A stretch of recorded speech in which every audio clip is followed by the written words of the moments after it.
எல்லாருக்கும் வணக்கங்க. இன்னைக்கு அனிதா குப்புசாமி யூடியூப் சேனலில் உங்களை எல்லாம் சந்திக்கிறதுல ரொம்ப ரொம்ப மகிழ்ச்சிங்க. எல்லாருக்கும் பார்த்தீங்கன்னா காலையில் டிஃபன் கூட சைட் டிஷ் என்ன பண்ணும்? தேங்காய் சட்னி செய்கிறோம், அப்புறம் கார சட்னி செய்கிறோம். இன்னைக்கு பார்த்தீங்கன்னா உங்களுக்கு நான் கீரை சட்னி செய்து காட்ட போகிறேங்க.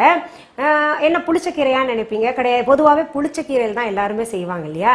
கிடையாதுங்க. பார்த்தீங்கன்னா முளைக்கீரையில் சட்னி செஞ்சு காமிக்க போகிறேன். அடடா அப்படின்னு சொல்லிட்டு ஆச்சரியமா இருக்குல்ல. நானும் பார்த்தீங்கன்னா இந்த கீரை ரொம்ப சாஃப்ட் ஆகணும், ஸ்பினச் டெய்லி ஒவ்வொரு வகையான எடுத்தாகணும் கீரை. ஏன் சின்ன பொண்ணு இருக்காங்களே டிம்கி கொடுக்குறாங்க, சாப்பிட்றதே இல்லை. ஒரு ஸ்பூன் சாப்பிட்டு மீதம் கொண்டு போய் அப்படியே நம்ம பார்க்காத நேரத்தில் கொண்டு போய் குப்பையில் கொட்டிடுறாங்க. அதனால இந்த கீரையை பிள்ளைங்களுக்கு சாப்பிட வைக்கணும், என்ன பண்ணலாம் அப்படின்னு யோசித்தேன். அப்போ என் மனசில் தோணுச்சு, நம்ம ஏன் கீரை சட்னி செஞ்சு பார்க்கக்கூடாது? அது நிச்சயமாக தோசை இட்லி கூட அதை அரைச்சிடுறோம், அது என்னன்னே தெரியாமல் பிள்ளைங்க சாப்பிட்ருவாங்க. டேஸ்ட்டாக செஞ்சு பார்ப்போமேன்னு சொல்லிட்டு சின்ன சின்ன ஆல்ட்ரேஷன் ஃபஸ்ட் டைம் ஒரு மாதிரி செஞ்சேன், ரெண்டாவது தடவை ஒரு மாதிரி செஞ்சேன். அப்புறம் பார்த்தீங்கன்னா நல்லா முழுசாக டேஸ்ட்டாக வர்றது மாதிரி ஒன்று எனக்கு கிடச்சிது. ரெசிபி நானே கண்டுபிடிச்சேங்க. அந்த ரெசிபி உங்களுக்கு நான் இப்போ செஞ்சு காமிக்க போகிறேன். நீங்களும் உங்கள் பிள்ளைங்களுக்கு கீரையை சாப்பிட வைக்கலாம், நல்ல ஹெல்தி. காலையிலேயே அதுவும் இட்லி கூடயும் தோசை கூடயும் கீரை கொடுத்துட்டோன்னு வைங்களேன், அன்றைக்கி நாளெல்லாம் பார்த்தீங்கன்னா கொஞ்சம் எனர்ஜெட்டிக்காக இருப்பாங்க. சரி, அதற்கு தேவையான பொருட்கள் முதல் என்னென்னு பார்த்துடலாம். முளைக்கீரை 1 கட்டு, தக்காளி 1, சிகப்பு மிளகா 2, பச்சை மிளகா 2, புளி பாதி நெல்லிக்காய் அளவு, உப்பு தேவையான அளவு, எண்ணெய் தேவையான அளவு. பாருங்கள், இப்போ நம்ம கீரை சட்னிக்கு தேவையான பொருட்கள் எல்லாம் பார்த்தோம். அதன் செய்முறை இப்போ பார்த்துடலாமா? முதல்ல நம்ம அடுப்பை பற்ற வச்சுங்க. ஒரு பேன் வச்சுக்கலாம், சூடாகட்டும். பேன் சூடாயிடுச்சு. இப்போ கொஞ்சம் எண்ணெய் ஊற்றிக்கலாங்க. சும்மா 1 டீஸ்பூன் அளவு போடுங்க, போதும். எண்ணெய் சூடாயிடுச்சு. இப்போ நான் கீரை போடுறேங்க. இப்போது இந்த பச்சை மிளகா சிவப்பு மிளகா 2ஐயும் போட்டுடுறேன்.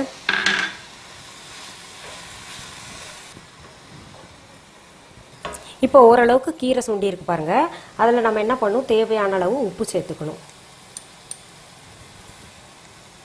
உப்பு பிறகு கூட பார்த்துக்கலாம் நம்ம அரைக்கும் போது வேணா.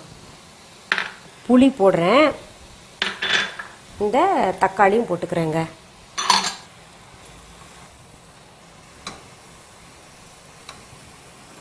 இப்போது நம்ம இதை மூடி வச்சிடலாம். பச்சை வாசனை இதுக்கு கீரைக்கு இருக்கும் இல்லையா, அது கொஞ்சம் அது போகிற வரைக்கும் நம்ம மூடி வச்சிட்டோம்னா கொஞ்சம் அந்த இது வேகவும் செஞ்சிடும், அப்போ பச்சை வாசனையும் போயிடுங்க.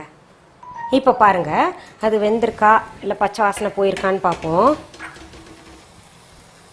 சரியான பக்குவத்தில் இருக்குங்க. தக்காளி எல்லாம் குழைய வேண்டாம், நமக்கு இப்படி இருந்தாலே போதும். எப்படி இருந்தாலும் இதை ஆற விட்டு நம்ம அரைக்க போகிறோம் இல்லையா. இதில் இப்போ காரம் வேணும் கூட அப்படின்னு நினைக்கிறவங்க பிறகு நீங்கள் பார்த்து சேர்த்துக்கலாம். இதை ஆற விட்டுடுறேங்க நான். இது இப்போ நல்லா ஆறிடுச்சுங்க. நான் என்ன பண்ணுறேன், மிக்சி ஜாரில் போட்டு அரைச்சிடலாம் நல்லா.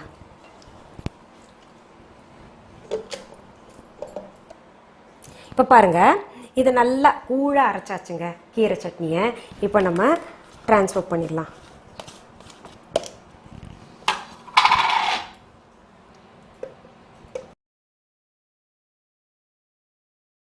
இந்த கீரை சட்னி ரொம்ப சுவையாக இருக்கும். தோசை, இட்லி, பணியாரம், ஆப்பம், இல்லை அது அப்பம், இது போகிற அதை எல்லாத்தோட பார்த்தீங்கன்னா சாதத்தில் பிசைஞ்சு சாப்பிட்லாங்க. சாதத்தில் பிசைஞ்சு குழந்தைங்களுக்கு ஊட்டுங்க.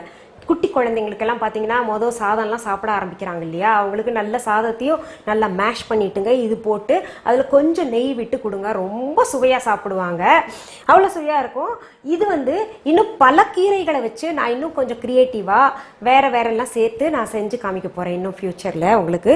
நான் இப்போ உங்களுக்கு பணியாரத்தோட சாப்பிட்டு காமிக்க போகிறேன். நான் வீட்டில் பணியாரம் செஞ்சுருக்கேங்க இன்னைக்கு. ஒரு பவுல் கொஞ்சம் நேரம் முன்னாடி அரைச்சேங்க. என் பிள்ளைங்க பணியாரத்தோட எல்லாம் தீர்த்துட்டாங்க.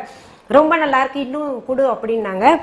என்ன பண்ணேன், நான் இப்போ உங்களுக்கு செஞ்சு காமிச்சிட்டு இப்போ உங்கள் முன்னாடி நான் சாப்பிட்டு காமிக்கிறேன் பாருங்க. அவ்வளோ சுவையாக இருக்குங்க. இப்போ நீங்கள் சாப்பிடும் போதுங்க இது கோங்கரை சட்னியா இல்லை முளைக்கீரை சட்னியான்னு உங்களுக்கே சந்தேகம் வரும். எக்ஸலண்ட். நீங்கள் கட்டாயம் செய்யணும், நாளைக்கே செஞ்சு எனக்கு ரிசல்ட் எப்படி இருக்குன்னு சொல்லுங்கள். இது போன்ற உங்களுக்கு ரெசிபீஸ், அப்புறம் பியூட்டி டிப்ஸ், ஹெல்த் டிப்ஸ், அப்புறம் எங்களுடைய பாடல்கள்லாம் தேவைன்னா நீங்கள்லாம் செய்ய வேண்டியது ஒன்றே ஒன்று தாங்க. அனிதா குப்புசாமி யூடியூப் சேனலை சப்ஸ்கிரைப் பண்ணுங்கள். புதுசாக சப்ஸ்கிரைப் பண்ணுறவங்களுக்கு பார்த்தீங்கன்னா சப்ஸ்கிரைப் பண்ணிவிட்டு பக்கத்துலேயே ஒரு பெல் ஐக்கான் பட்டன் காமிக்கும், அதை டச் பண்ணுங்கள். அப்போ தான் உங்களுக்கு நான் என்ன பதிவு போட்டாலும் உங்களுடைய நோட்டிஃபிகேஷனுக்கு வந்து சேருங்க. நிகழ்ச்சிகள் என்னுடைய சமையல் ரெசிபிஸ் எல்லா நிகழ்ச்சிகளும் கிடைக்கணும்னா அதுக்கு நான் யூடியூப் லிங்கை உங்களுக்கு என்னுடைய டிஸ்கிரிப்ஷன் பாக்ஸில் போடுறேங்க. அதை பார்த்து நீங்கள் மற்றதையும் பார்த்து தெரிஞ்சுக்கலாம்.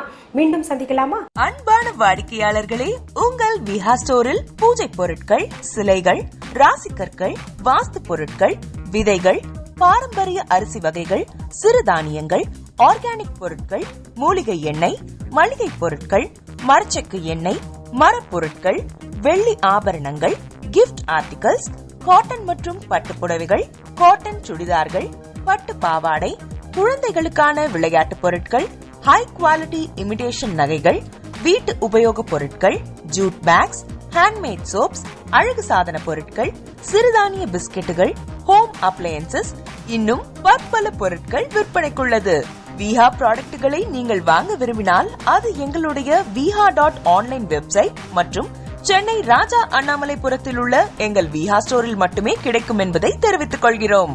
வேறு எந்த ஆன்லைன் வெப்சைட்களிலும் விஹா ப்ராடக்ட்கள் விற்பனைக்கு கிடையாது என்பதை நீங்கள் கவனத்தில் கொள்ள வேண்டும். எங்கள் விஹா ஸ்டோரின் விலாசத்தை கண்டறிய கூகுள் மேப்ஸில் விஹா ஸ்டோர் என்று டைப் செய்தால் வழியை கண்டறியலாம். www.viha.online வெப்சைட்டிலும் விஹா ஸ்டோரின் அட்ரஸ் உள்ளது.